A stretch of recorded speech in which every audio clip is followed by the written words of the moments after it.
താൻ ഇതെടുത്തൊന്ന് ഞെക്ക്. നോക്കിയാ പോരെ? എടോ, താൻ ഈ കോപ്പെടുത്ത് അവന്റെ വീട്ടിൽ നമ്പറിലേക്കോ ഞെക്കാൻ. എടോ, ഈ കോപ്പ്. അത് ശരി, ഇത് ഞെക്കാനാണ് പറഞ്ഞല്ലേ. എന്റെ പേര് മുഹമ്മദ് അലി എന്നാണ്. ഒന്ന് നിങ്ങൾ സെബാസ്റ്റ്യൻ പുന്നക്കാടായിട്ട് ഒരു ഡിബേറ്റിന് ഞാൻ കണ്ടിരുന്നു നിങ്ങൾ സംസാരിച്ചപ്പോൾ. അപ്പൊ ആ സെബാസ്റ്റ്യൻ പുന്നക്കാൻ യേശു ക്രിസ്തുവിനെ സ്തുതിച്ചിട്ടും സ്വർഗത്തിലാണെന്ന് പറഞ്ഞാണ് പുള്ളി അഭിസംബോധന ചെയ്തത്. അതാ നിന്റെ വിഷമം? അല്ല പിന്നെ. അപ്പൊ നിങ്ങൾ ശരിക്കും പറഞ്ഞ ഒരു യുക്തിവാദി എന്ന് പറയുമ്പോ അവർക്കും കൂടി ആ അടിസ്ഥാനത്തിൽ നമ്മൾ സംസാരിക്കണമായിരുന്നു. എന്തൊക്കെ ചെയ്യണം എന്തൊക്കെ ചെയ്യണ്ടെന്ന് തീരുമാനിക്കുന്നത് ഞാനാ. അതെവിടുത്തെ ന്യായം? അത് ഇവിടുത്തെ ന്യായം. നിങ്ങൾ വാദിക്കുന്നത് യുക്തിവാദിന്റെ ദൈവമില്ല എന്നുള്ള രീതിയിലാണ് നിങ്ങൾ സംസാരിക്കണേ. അപ്പൊ സെബാസ്റ്റ്യൻ പുന്നക്കാട് അങ്ങനെ പറയുമ്പോ അവന്റെ മതത്തിനെ പറ്റി പറയണമായിരുന്നല്ലോ. നിനക്കിപ്പോ പ്രശ്നം എന്താണ്? മുസ്ലിമിനെ മാത്രം വിമർശിക്കുമ്പോ അവർക്ക് എന്തുകൊണ്ട് ഈ സെബാസ്റ്റ്യൻ പുന്നക്കാട് വിമർശിക്കാത്തതെന്ന് ചോദിക്കണേ. അത് നിങ്ങളൊരു കാര്യം ചെയ്യും, നേരെ സെബാസ്റ്റ്യനെ വിളിച്ചങ്ങ് ചോദിച്ചാ പോരെ. ഇതാണ് നിന്റെ കുഴപ്പം. ഒരു തമാശ പറഞ്ഞാൽ മനസ്സിലാക്കാനുള്ള കഴിവ് ഇപ്പോഴും നിനക്കില്ല. പ്രശ്നം ഉണ്ടെങ്കിൽ എന്നെയാണോ വിളിച്ചു ചോദിക്കേണ്ടത്? അല്ല, നിങ്ങൾ അവിടെ മൗനം പാലിച്ചോണ്ടാണ്. പിന്നെ നിങ്ങൾ കാക്കാമാര് കാണിക്കണവരെ നമുക്ക് ഇഷ്ടപ്പെടാത്ത കാണുമ്പോൾ ഉടനെ പൊട്ടിത്തെറിക്കുകയാണോ വേണ്ടത്? ഞാൻ അങ്ങനെയല്ല സാർ പറഞ്ഞത്. പിന്നെ എങ്ങനെയാണോ താൻ പറഞ്ഞേ? എന്നോട് തർക്കിക്കുന്ന നിങ്ങളിപ്പോ നിങ്ങളുടെ സപ്പോർട്ട് ഇല്ലാതെ തന്നെ ഇപ്പൊ 150 കോടി മുസ്ലിങ്ങൾ ജയിക്കണ്ടല്ലോ. അല്ലാതെ ഒരു ശതമാനമുള്ള എക്സ് മുസ്ലിമിന്റെ ഒരു സപ്പോർട്ടൊന്നും ഇവിടെ ഒരു മുസ്ലിംസിനും വേണ്ട. അയ്യോ, അങ്ങനെ പറയരുത് പ്ലീസ്. നിങ്ങളുടെ വീട്ടിൽ എത്ര ആൾക്കാരുണ്ട്? എന്റെ വീട്ടിലോ 5 പേര്. ആ 5-ൽ ഒരാള് എക്സ് മുസ്ലിം ആണെന്ന കാര്യം നിങ്ങൾക്ക് അറിയോ?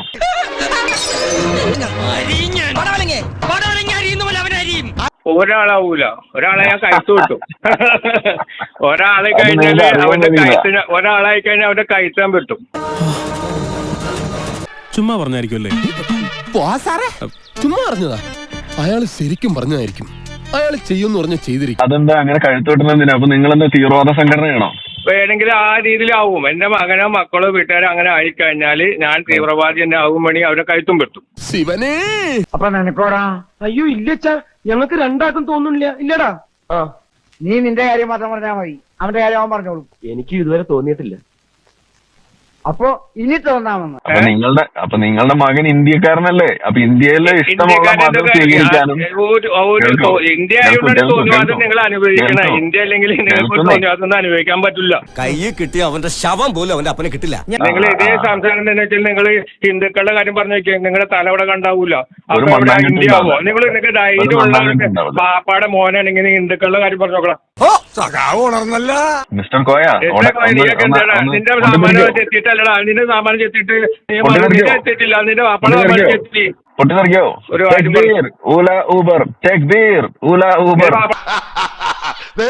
അവന് തുടങ്ങി ഹരിനാരായണന്റെ ഭ്രാന്ത് തുടങ്ങി. വാപ്പാടെ സാമാനം ചെത്തി, നിന്റെ സാമാനം ചെത്തി, നിന്റെ ചേട്ടന്മാരുടെ സാമാനം ചെത്തി, അതിനൊന്നും കുഴപ്പമില്ല. സാമാനം ചെത്തിയാണ് കുഴപ്പം. പൊട്ടോ? അടുത്ത നിമിഷം നിങ്ങളെ നിങ്ങൾ വിളിക്കുന്നതിനേക്കാളും നല്ല അസല് തെറി ഖുർആനിൽ ഞാൻ വിളിച്ചതാണ്. എനിക്കിതൊന്നും മറുപടി പറയാൻ അറിയാൻ വേണ്ടല്ല, പക്ഷെ ഇത്തിരി സംസ്കാരം ഉണ്ടായിപ്പോയി. മുഹമ്മദ് നബി പറഞ്ഞ സാധനം. മറ്റുള്ള മതങ്ങൾക്കൊന്നും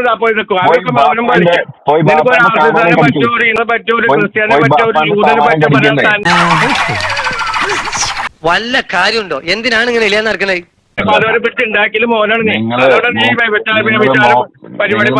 നിങ്ങൾ മുഹമ്മദ് നബിയുടെ അത്ര വരുന്നില്ല. പോരാ പോരാ പോരാ. നിന്നെ ഇതിനൊന്നും കൊള്ളുകയില്ലെന്ന് നീ വീണ്ടും വീണ്ടും തെളിയിച്ചിരിക്കുകയാണ് എന്റെ വിജയ.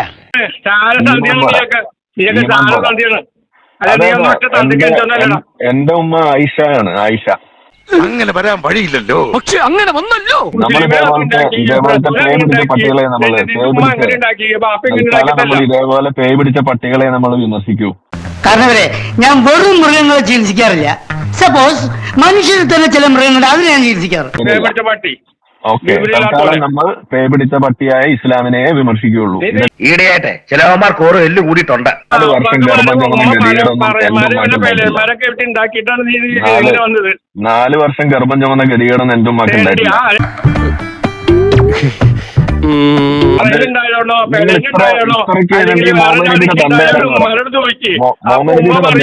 മുഹമ്മദ് നബിയുടെ തന്തയാരാ? എനിക്കറിയില്ല. മുഹമ്മദ് നബിയുടെ ഒറിജിനൽ തന്തയാരാന്ന് പറയാം. മുഹമ്മദ് നബിയുടെ ഒറിജിനൽ തന്തയാരാന്ന് പറയും. മുഹമ്മദ് നബിയുടെ ഒറിജിനൽ തന്തയാരാന്ന് പറ. എന്റെ പാരമ്പര്യം പിഴച്ചു പെറ്റൊരു അമ്മയുടേതാണ് മോനെ. ഇല്ല ഞാനിത് വിശ്വസിക്കില്ല. വിശ്വസിച്ചേ പറ്റൂ. മുഹമ്മദ് നബിയുടെ തന്തയാരാന്ന് പറ. മുഹമ്മദ് നബിയുടെ തന്തയാരാന്ന് പറ. മുഹമ്മദ് നബിയുടെ തന്തയാരാന്ന് പറ. മുഹമ്മദ് നബിയുടെ തന്തയാരാന്ന് പറ. നബിക്ക് ഒറ്റ തന്തയാണോ മൾട്ടിപ്പിൾ തന്തയാണോ? മുഹമ്മദ് നബിക്ക് ഒറ്റ തന്തയാണോ മൾട്ടിപ്പിൾ തന്തയാണോ? അതൊന്നും പറഞ്ഞാൽ നിനക്ക് മനസ്സിലാവത്തില്ല. തന്തയ്ക്കാണ് മുഹമ്മദ് നബി പറഞ്ഞത്. അത് നിന്റെ ഉമ്മാനോട് തന്തയ്ക്ക് പറഞ്ഞവരാണ് മുഹമ്മദ് നബി. ഉമ്മാനോട് ചോദിക്ക്. നിന്റെ മോന് തന്നില്ല. ഉണ്ട്, മരിച്ചുപോയി. ഇപ്പല്ല. ഇല്ല. തന്നില്ലാത്തവന് നിനക്ക് ഞാൻ തന്തിയാവാം. കിട്ടിയ മുതലും പലിശ ചേർത്ത് കിട്ടി. എന്നാ നീ ഇവിടേക്ക് ഞാൻ 3000 രൂപ വെച്ചിട്ടോട്ടെ. ഈ ഖുർആനിനെ പരസ്യമാക്കിയിട്ട് നിങ്ങൾ വിമർശിക്കുന്ന ഒരു വീഡിയോ കണ്ടീനല്ലോ, എന്താ തെളിവുള്ളത്? എന്റെ ദൈവമേ, ഒരു നടത്തപ്പുലിവാലി.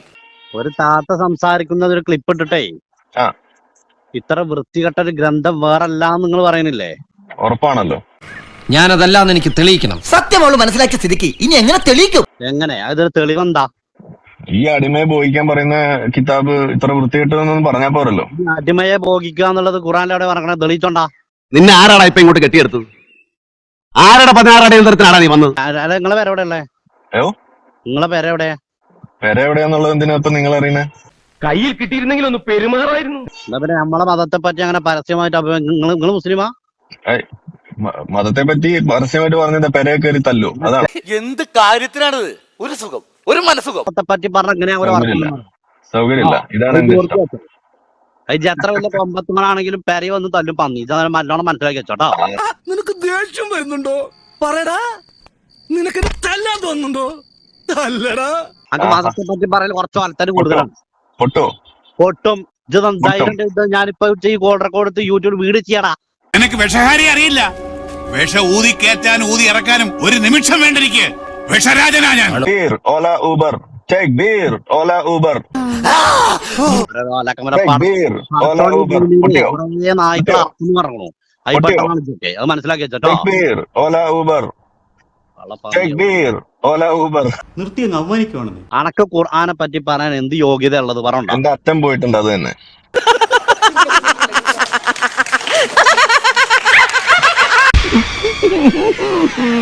സോണിയെ വിളിച്ചു പറയാനുള്ളതാണോ ഖുർആന്? അത് ഞാൻ പറയും. അതിനകത്ത് തെറ്റുകണ്ട പറയാനുള്ള അവകാശം ഇന്ത്യയിലുണ്ട്. ഇന്ത്യൻ ഭരണഘടന അത് അനുവദിക്കുന്നുണ്ട്. ഇത്രയും വൃത്തികെട്ട ഗ്രന്ഥം വേറെ ലോകത്തില്ല. അതിലെന്താ സംശയമുള്ളത്? ഏത് കുട്ടിക്കും വായിച്ചു കഴിഞ്ഞാൽ മനസ്സിലാവുന്ന കാര്യല്ലേ? നാട്ടുകാർ കേട്ടാ കാർക്കിച്ചു തുപ്പൂല്ല. ചിലക്കാൻ പറ്റൂല എന്നാണ് ഞാൻ പറഞ്ഞത്. ചിലക്കാനുള്ള അവകാശം ഇന്ത്യയിലുണ്ട്. അത് അവകാശം അണ്ടിയിൽ ഉണ്ടെങ്കിൽ ആ അവകാശം പുറത്ത് കാണിക്കരുത്. ആൾക്കാരെ അതെന്താണ്? അത് നിങ്ങൾ പള്ളിയിൽ പോയി പറഞ്ഞാൽ മതി അടുത്ത വെള്ളിയാഴ്ച. എന്നെ ഒന്ന് ആശുപത്രിയിൽ കൊണ്ടുപോകണം. എനിക്കെന്തോ അസുഖമുണ്ട്. കാരണം നിങ്ങൾ ഇത്രയൊക്കെ പറഞ്ഞിട്ടും എനിക്ക് പേടിയാവുന്നില്ല. എല്ലാവർക്കും സന്തോഷമായല്ലോ. എനിക്ക് സന്തോഷമായി. എല്ലാവർക്കും പിരിഞ്ഞു പോവാം.